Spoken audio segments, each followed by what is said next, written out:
You know, my friend, I want to tell you something that burns in my heart like a flame that refuses to be extinguished. For years, I have watched people kneel in temples, bow in churches, prostrate in mosques, and I have seen something that breaks my soul. They are praying to a God they do not know. They are worshiping a God they have never met. They believe, oh yes, they believe with such fervor, such passion, but belief is not enough. Belief is just the shadow of truth, not truth itself. And today, I want to shake you awake from this comfortable sleep of mere belief and show you the path to something far more magnificent, far more real. I want to show you how to realize God, not just believe in Him. Listen to me carefully.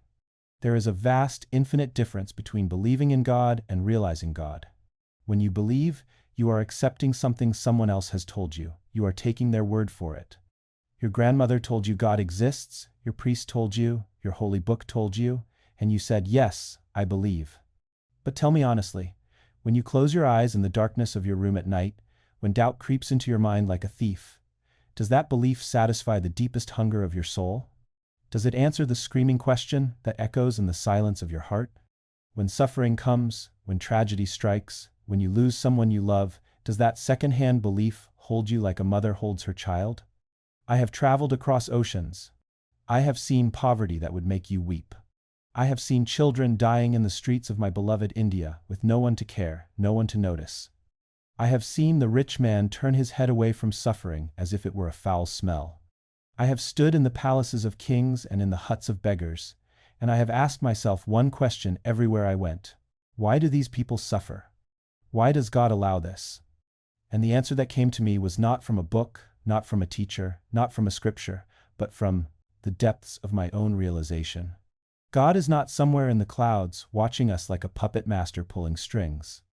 God is here, now, within you, within me, within every living thing that breathes and moves and exists. But we cannot see this God through belief alone.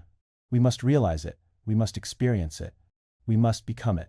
You see, my dear friend, the problem with belief is that it creates distance. When you believe in God, God becomes something separate from you, something far away, something you must reach through prayer and ritual and begging. You become small, and God becomes big. You become the sinner, and God becomes the judge. You become the child crying for help, and God becomes the distant father who may or may not listen. This relationship is built on fear and separation, and anything built on fear will crumble when the storm comes. But realization is completely different. When you realize God, you understand with every fiber of your being that you and God are not separate. You are not a drop trying to reach the ocean. You are the ocean pretending to be a drop. You are not a wave seeking the sea. You are the sea expressing itself as a wave. You have been taught to seek what you already possess. You have been told to search for that which never left you. This is the tragedy of the human condition, not that we are separated from the divine, but that we believe we are. I walk among thousands who bow before stone and wood, who cry tears before altars, who burn incense to attract God's attention. And I tell them, you are praying to yourself. The God you seek outside is the very consciousness through which you seek Him. It is like the eye trying to see itself by looking in every direction except inward. When Jesus said, I and my Father are one, the crowds picked up stones. When Mansur al-Hallaj declared, Ana al-Haq, I am the truth, they hung him from the gallows. Why? Because truth is more dangerous than lies. A lie allows you to remain small, comfortable, a beggar forever at heaven's door. But truth demands that you claim your throne. And that terrifies the conditioned mind. The conditioned mind loves its chains. It has built elaborate philosophies to justify them. It calls weakness, humility, limitation, piety, ignorance, faith. It would rather worship power than become it. It would rather pray for light than acknowledge, I am the light. You think spirituality is about becoming better, purer, holier. No, it is about removing the filters that hide what you are. You do not become divine. You stop pretending you are not. I have seen scholars debate for hours about the nature of God, filling volumes with words, building towers of logic that pierce the clouds. And I have seen a simple mother hold her child, asking nothing, knowing nothing, yet merged completely in that moment with the infinite. Who understood God? The scholar with his 1,000 arguments, or the mother who disappeared into love? Understanding is not accumulation, it is recognition. The moment you try to grasp infinity with the mind, you have made it finite. The moment you define the indefinable, you have created a boundary around the boundless. This is why no scripture can contain truth. Truth contains the scriptures. What then is the purpose of all these teachings, these words, these practices? They are the thorn used to remove a thorn. Once both are removed, you throw them both away. The Vedas, the Upanishads, even the words I speak now, they are fingers pointing at the moon. You are meant to look at the moon, not worship the finger. But humanity builds temples around fingers. It frames the pointing hand in gold. It writes commentaries on the angle of the gesture, and all the while, the moon shines unnoticed in the sky. Break free from the tyranny of methods. Meditation is beautiful, yes, until it becomes another prison. Rituals have their place until you forget they are rehearsals, not the performance itself. Reading scriptures can awaken until the words become walls between you and direct experience. I am not against practice. I am against the belief that practice creates what you are. You practice not to become the infinite, but to remove the obstacles to recognizing you already are. The gold does not become pure through fire. The fire merely burns away the dross. You were always pure gold, you were just convinced you were the dross. So what is this dross? It is nothing but thought. Accumulated, layered, crystallized thought. I am this body, thought. I am limited, thought. I am separate, thought. I need something outside myself to complete me, thought. Who is aware of these thoughts? That is what you are. Not the thoughts themselves, but the awareness in which they appear and disappear like clouds in an empty sky. Most people live their entire lives believing they are their thoughts. When a thought of fear arises, they say, I am afraid. When a thought of anger comes, they declare, I am angry. But this is a fundamental error. A case of mistaken identity that causes immeasurable suffering. Watch what happens when you simply observe. A thought comes, I am not good enough. If you were truly that thought, who would be watching it? If you were that thought, there would be no distance, no space between you and it. But there is space. There is always space. You are the space itself. I remember once sitting by the Ganges, watching the river flow. Leaves floated on the surface, some beautiful, some decayed, some barely visible. The river did not become the leaves. It did not say, I am this leaf or I am that piece of wood. It simply allowed them to flow through, remaining always itself pure, flowing, unchanged in its essential nature. Your consciousness is like this river. Thoughts, emotions, sensations, they are like leaves on the surface. They come, they float, they disappear. But you, the awareness, remain. You are not diminished by a negative thought any more than the river is polluted by a single leaf. You are not enhanced by a positive thought any more than the river is purified by a lotus flower. You simply are. This understanding alone can transform your life. Because once you realize you are not your thoughts, they lose their tyrannical power over you. A thought of failure comes, and instead of collapsing into despair, you observe. Ah, there is a thought of failure. A thought of success comes, and instead of inflating with pride, you notice there is a thought of success. Both are just weather patterns in the sky of consciousness. But here is the beautiful paradox. When you stop identifying with your thoughts, they become clearer. When you stop being lost in the storm, you can see the storm for what it is. You gain perspective. You gain choice. You are no longer the puppet, you have found the strings. In the West, I have watched people torture themselves with their thinking. They replay conversations from years ago. They rehearse arguments that will never happen. They create elaborate stories about what others think of them, then suffer from these stories as if they were facts. And all the while, they believe, this is me, this is my life. No, that is not your life, that is your mind creating a shadow play, and you have mistaken the shadows for reality. Your true life exists here, now, in this moment of awareness. Not in the thoughts about the past, not in the anxieties about the future. Here, in the simple fact of being aware. This is the doorway to freedom. But I know what you're thinking. You're saying, Swami, this awareness is too subtle. How do I practice times this? How do I make it real in my daily life? Listen carefully. You don't need to escape to a mountain cave. You don't need to abandon your responsibilities. The practice is simpler than you imagine, and more profound than any ritual. Start with the breath. Not because breathing is sacred though it is, but because it's always here. Right now, notice, you are breathing. You didn't decide to breathe this moment, it happened, and yet, you can observe it. This is the miracle hiding in plain sight. When your mind spirals into anxiety about tomorrow's meeting, about the bills unpaid, about the words you wish you hadn't said, come back to the breath. Not to stop the thoughts, not to suppress the anxiety, but to remember, you are the one aware of these thoughts, The breath becomes your anchor to this truth. The thoughts will say, but this problem is real, you must solve it times now, And you, from this space of awareness, can gently respond, yes, I see you. I acknowledge you. And I will address you with clarity, but not from panic, not from identification. Do you see the difference?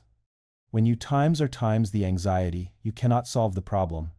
You only create more chaos. But when you observe the anxiety with compassion, when you hold it in the vast space of your awareness, suddenly, intelligence emerges, creativity emerges, solutions appear that the panicked mind could never conceive. This is not theory, my friend. This is tested truth.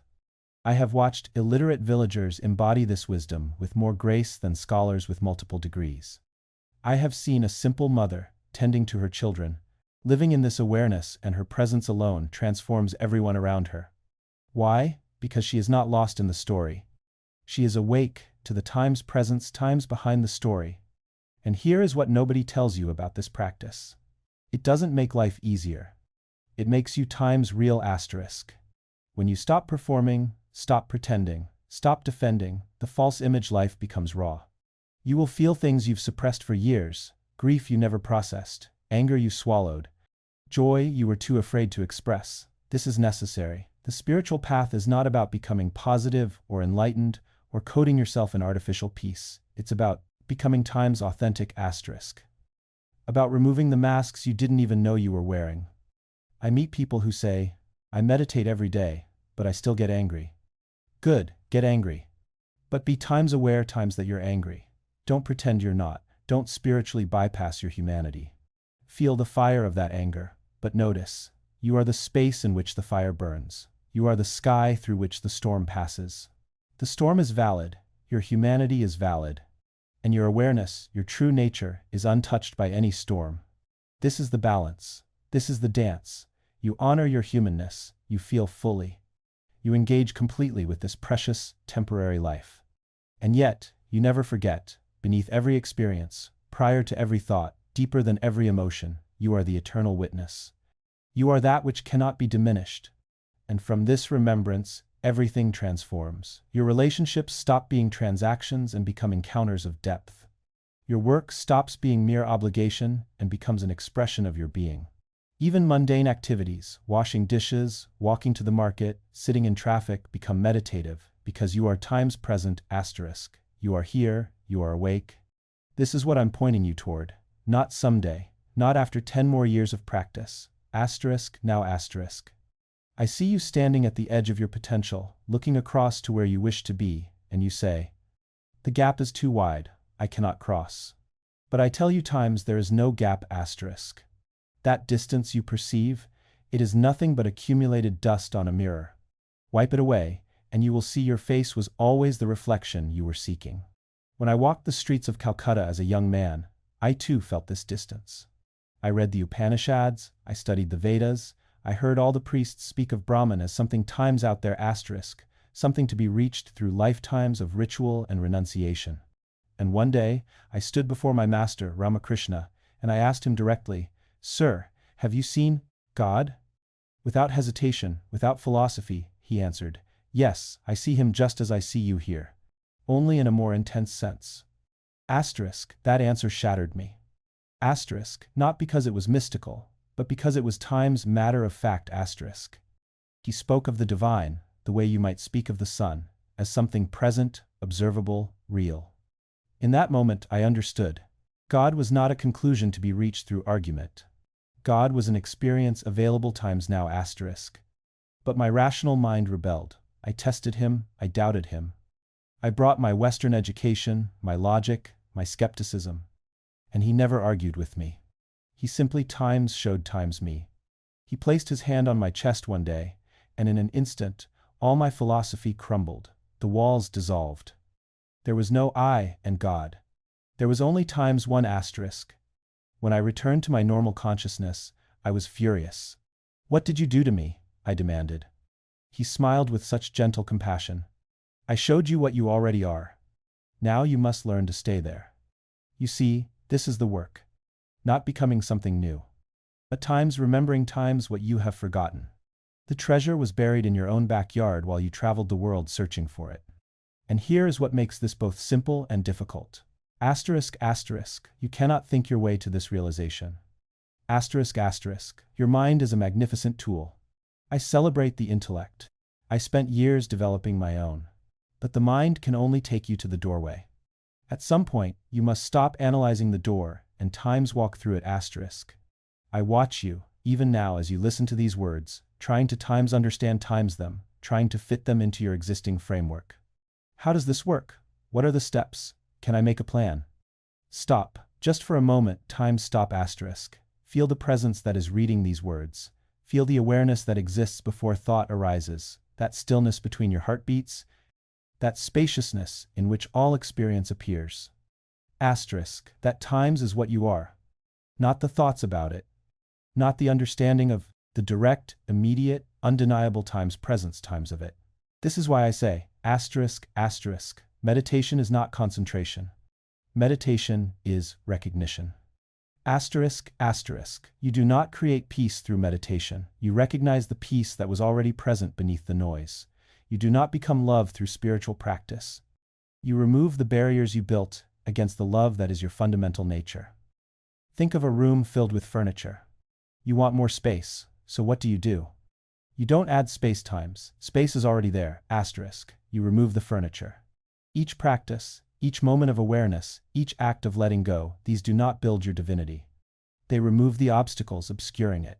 And sometimes, the greatest obstacle is your own effort to remove obstacles. I have seen this countless times. The spiritual seeker who becomes so obsessed with purification that purification itself becomes their prison. They pile practice upon practice, technique upon technique, constantly working to become worthy. And all the while, their worthiness sits patiently beneath the pile, waiting to be noticed. You are not a project to be completed. You are a truth to be acknowledged. When the Buddha sat under that Bodhi tree, he did not become enlightened. He time stopped pretending to be unenlightened. Asterisk. When Christ said, "I and my Father are one," he did not achieve union. He spoke the reality that was always true. This is the great secret hiding in plain sight. Asterisk, asterisk, you are already what you seek. The search itself is the only thing delaying your arrival. Asterisk, asterisk. This understanding transforms everything. When you stop seeking divinity and start times being times it, the whole universe rearranges itself around your new consciousness. Consider the ocean and the wave. The wave rises and falls, crashes and dissolves. In its brief existence, imagine the wave crying out, "I must find the ocean, I must become one with the vast water." How absurd this sounds. The wave was times never times separate from the ocean. It was always ocean, just ocean expressing itself in a particular form. For a particular moment, you are that wave. And the divine is that ocean. Your seeking is the wave, searching for water, while made entirely of water. Your spiritual practices, your meditation, your prayer, your yoga, these are not methods to times become times, something you are not. They are methods to times. Remember, times what you have temporarily forgotten. I have traveled from the Himalayas to the shores of America. I have spoken with scholars and street sweepers, with priests and peasants. And everywhere the same cry. Show me God, give me proof. Make me spiritual. My answer is always the same. Asterisk, asterisk, I cannot give you what you already possess. I can only remove the veil you have placed over your own eyes. Asterisk, asterisk. Think of it this way. A king, lost in a dream, believes himself to be a beggar. In the dream, he suffers poverty, hunger, humiliation. He prays desperately, "Please, make me wealthy, make me respected, save me from this suffering." What does he need? More wealth? No wealth lies in his palace, untouched. A miracle? No, no miracle can give him what is already his. He needs only one thing, to asterisk, asterisk, wake up, asterisk, asterisk. That is our condition. We are divinity dreaming itself to be limited. We are infinity playing at being finite. We are the eternal, temporarily convinced of its mortality. And because this forgetting feels so real, so convincing, We create elaborate systems to find ourselves. We go to temples thinking God lives there instead of here. We read scriptures thinking truth lives on pages instead of in our own hearts. We follow gurus thinking enlightenment lives in another person instead of in our own consciousness. None of this is wrong.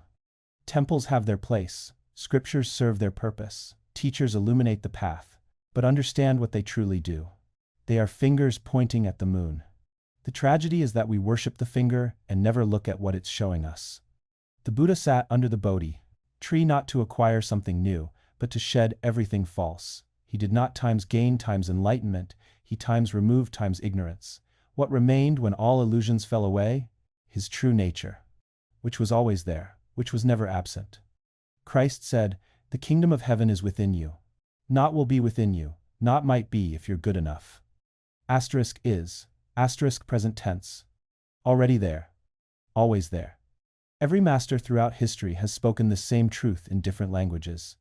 Asterisk, asterisk, you are not becoming, you are unbecoming. You are not achieving, you are revealing. Asterisk, asterisk. The spiritual path is not a journey towards something, it is an excavation. You are digging through layers of false belief, removing debris of conditioning, clearing away the rubble of imposed identity. And beneath it all, shining, eternal, unchanged, is your true self. When you understand this, your entire approach transforms. You stop seeking approval from the divine, because you realize you are the divine seeking to know itself. You stop begging for grace, because you recognize that grace is your very nature. You stop feeling separate from creation, because you understand you are the creative force expressing itself. This is not arrogance. This is not ego claiming greatness. The ego must actually die times for this truth to be realized. This is the recognition of what you are when the ego, that false sense of isolated self, finally dissolves. When the wave realizes it is the ocean, what happens? Does it lose its form?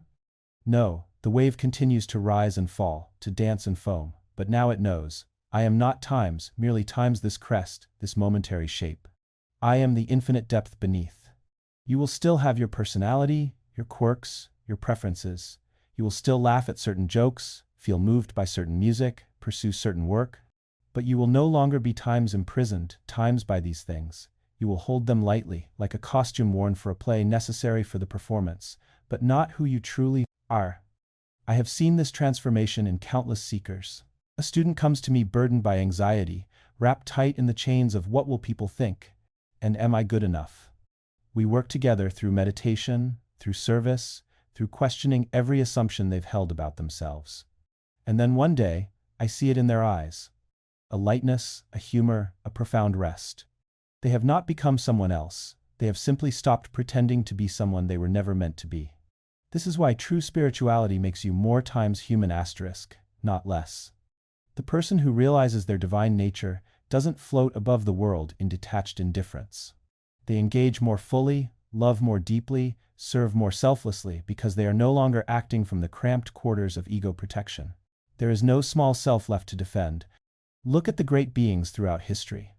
Did the Buddha become cold and distant after his enlightenment?